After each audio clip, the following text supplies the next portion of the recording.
Għexieren inġabru fil-Katedral tal-Imdina biex jagħtu l-aħħar tislima lil missieri ktib Malti, Pawlu Mizzi. Mizzi miet it-tnejn li għadda fl-età ta' 89 sena li maħbar ħażdet lil diversi persuni li ħadmu miegħu matul ħajtu.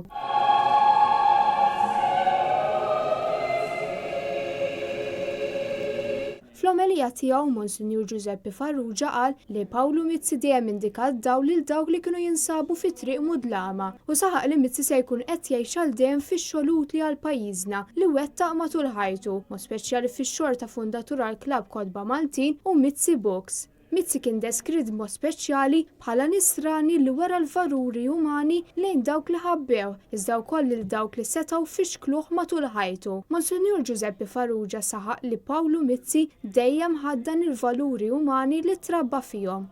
Il-ħolm tiegħu dejjem ittrasformat fi viżjoni li waħdem b'sakrifiċi kbar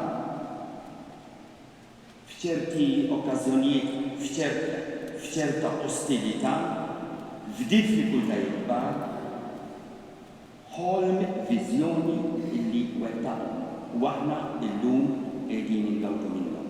Fuq kollox Pawlu Mizzi se jibqa' mfakkar b'mod speċjali għal fatt kif bis-saħħa tal-kitba tiegħu u tal-insiem Malti xejra u ġdid billi neħħa l-blata kulturali li kienet tifni lil pajjiżna.